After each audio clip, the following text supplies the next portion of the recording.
Hey boys, I hope you're all doing really well.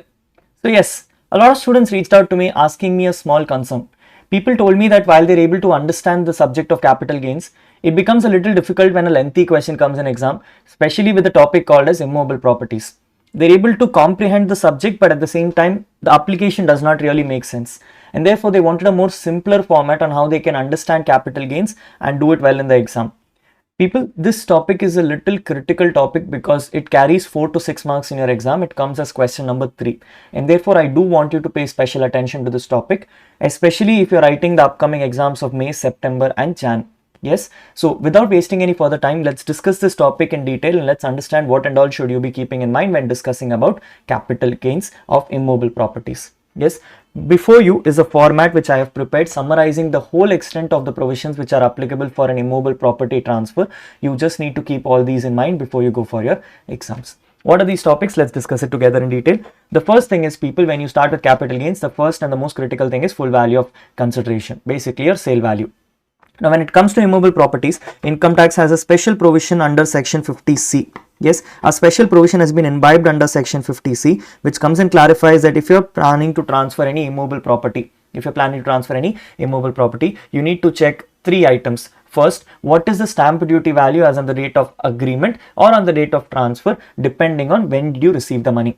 If you have received the money on the date of agreement, at least a portion of it in permissible modes, your account pay check, account pay draft, electronic clearing system, other permissible modes, then you can take the SDV on the date of agreement. If not, you will have to take the SDV on the date of transfer.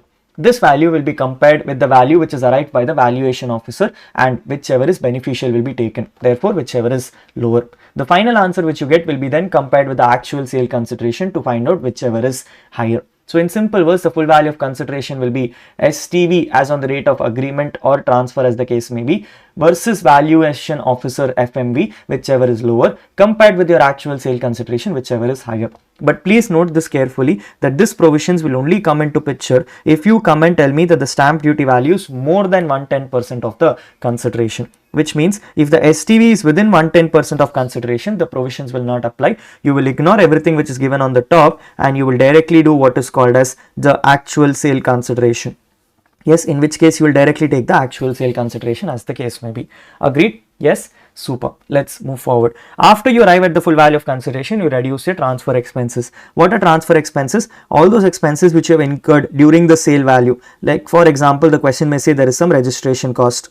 Yes, so you remove that registration cost if you have paid the expenses. If you have paid the expenses, you can claim it as deduction. After you reduce this number, you will arrive at something called as net consideration. Now, if you have done with the net consideration, you will then start looking for the cost of acquisition. From here, things become a little complex, so therefore pay attention. Income tax says that when you have a cost of acquisition, you will check whether the cost of the acquisition is before 1st April 2001 or after 1st April 2001. If the asset was purchased before 1st April 2001, you will take the FMV of 2001, STV of 2001, whichever is lower, and that will be compared with the actual say cost of acquisition, whichever is higher. Yes, so again the same logic as your full value of consideration, people, take the FMV or STV, whichever is lower, and then compare it with your actual cost of acquisition, whichever is higher. But if you are acquiring this after 1st April 2001, I have no concerns. Directly take the actual cost of acquisition itself. That will be the final number. But after you've arrived at the cost of acquisition, income tax also says that in the past years, if you have forfeited any advance money for the transfer, you will reduce the advance forfeiture as well. But this advance forfeiture will only be reduced if the advance forfeiture was done before 1st April 2014. So if you have done a forfeiture before 1st April 2014, you will reduce it from the cost of acquisition in order to arrive at the net cost of acquisition. But if the if the forfeiture took place after 1st April 2014, ignore the number. This number will only be taxable under IFOS in the year in which it was forfeited. So if it was any time before 2024, which is your current previous year, you may choose to ignore it because that is already part of your IFOS statement when it was forfeited itself. Only take the cost of acquisition reduction for forfeiture when it is before 1st April 2014. Great.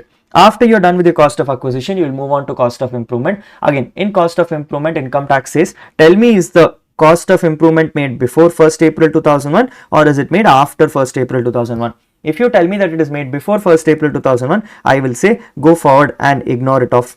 Go forward and ignore it off. But if you say it is made after 1st April 2001, I will say you can consider it as a cost as well.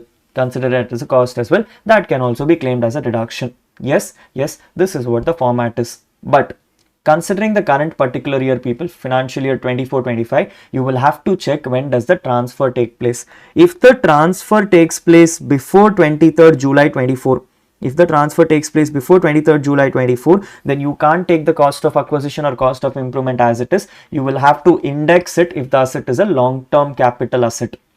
Yes, so income tax is coming and telling if it is a long-term capital asset, index both cost of acquisition and cost of improvement. The formula for indexation is take the actual cost of acquisition or improvement and multiply it with the CII in the year of transfer divided by CII in the year it was acquired or in the year it was improved, as the case may be. Yes, so that is what the provisions is. So if you're going to index, you're going to index using CII in the year of transfer divided by CII in the year of your acquisition or improvement. If the question does not mention the CII for that particular year because it was before 2001, then take the 2001, which is 100. If you do this whole computation, people, you'll arrive at what is called as a long-term capital gain or short-term capital gain. Yes, I'm repeating the whole format once again quickly for everyone. It is starting with full value of consideration, where you take the stamp duty value or fair market value, whichever is lower, compared with the actual sale value, whichever is higher, but take that only if the stamp duty value is more than 110% of consideration. Reduce the transfer expenses, arrive at net consideration. In the net consideration, you will reduce the cost of acquisition. Before 2001, you will take the FMV or STV on 2001 compared with the actual cost, whichever is higher. And if it is after 2001, take the number as it is. If it is going to be cost of improvement, again check if it is before 2001 or after 2001. If it is before 2001, you can take the you should not take any value, but if it is after 2001, take the actual cost of improvement. Whatever numbers you have in cost of acquisition and cost of improvement will remain as it is unless the transfer took place before 23rd July. If the transfer took place before 23rd July, you will index these numbers as well. Which means take the cost of acquisition, cost of improvement, multiply it with a CII in the year of transfer divided by CII in the year of acquisition or your improvement. This will arrive at your capital gains. People, if it is a long-term capital gains, the period of holding will be shown as more than 24 months. And if it is less than 24 months, take it as short-term capital gains. Yes, this is the first step. Then comes in second step, where you have to start claiming exemptions. Please notice one thing very carefully, that these exemptions will only be granted if your asset is a long-term capital gains. If the asset is a short-term capital gains, there is no exemptions for you. You will arrive at the number as it is. The number received previously is the final answer.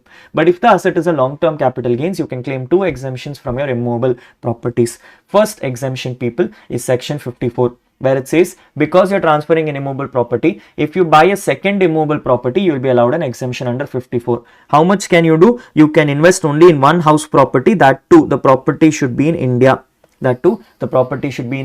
But if you come and tell me that your long-term capital gain is less than or equal to 2 crores, I will permit you to also buy two house properties in India.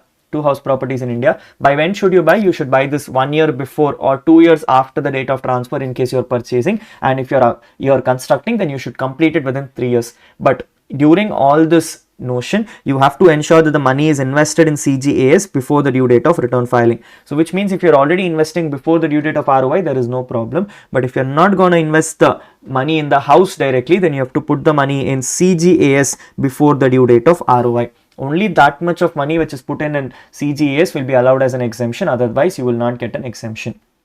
What should you be investing? You should be investing your capital gains, as the case may be, and therefore you can only claim an exemption maximum of 10 crores.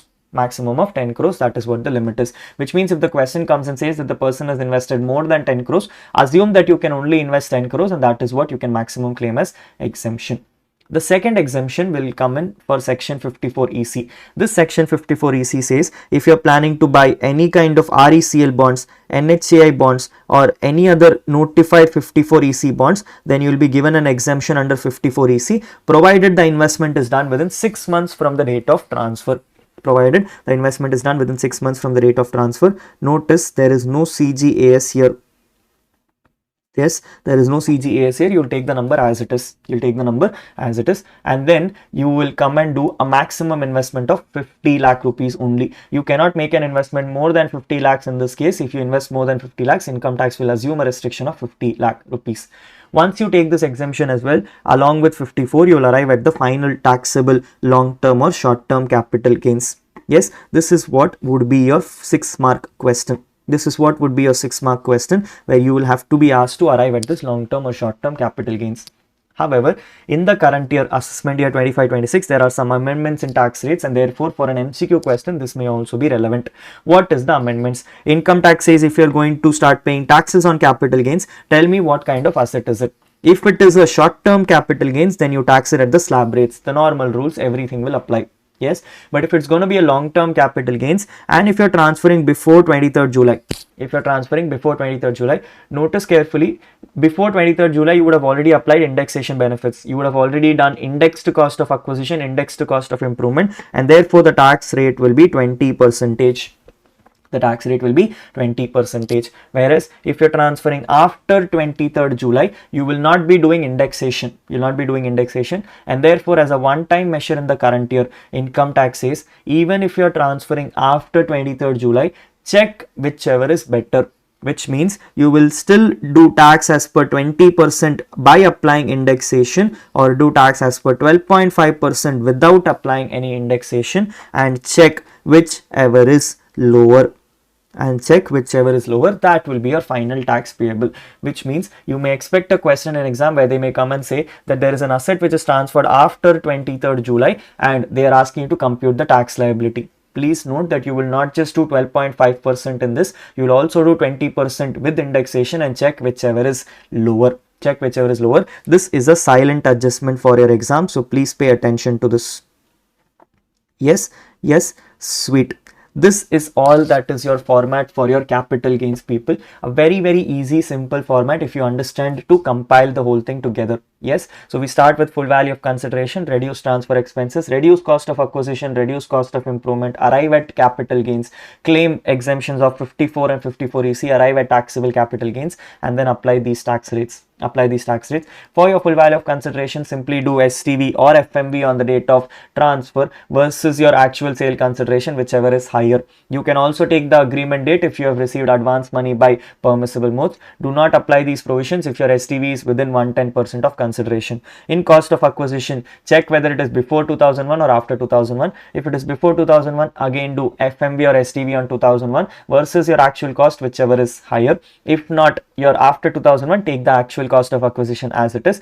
From this, you will reduce your advance forfeiture if at all the forfeiture has taken place before 1st April 2014. In your cost of improvement, if it is before 2001, you can ignore it as it is, but if it is after 2001, you can take the actual cost of improvement, and at the end of the day, you will arrive at your capital gains. If it is more than 24 months of transfer, then you will take long-term capital gains. If it is less than 24 months of transfer, you will take short-term capital gains.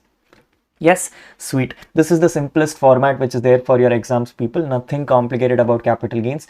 Please go back, keep this format intact, and try to solve one question from your ICI study material. See if you're able to now reconcile this. If you're able to reconcile this, then amazing, great work you have done till now. If you're still not able to reconcile it, please drop in a comment on the bottom or reach out to me on my WhatsApp number and we can discuss this together. That's it, people. I don't want to spend any further time during your exam times. Focus on this topic, an important topic, and can come in your exams for 4 to 6 marks. So pay attention to this. That's all for today's video. I will see you all with further videos and further updates. Until then, happy learning. See you. Take care.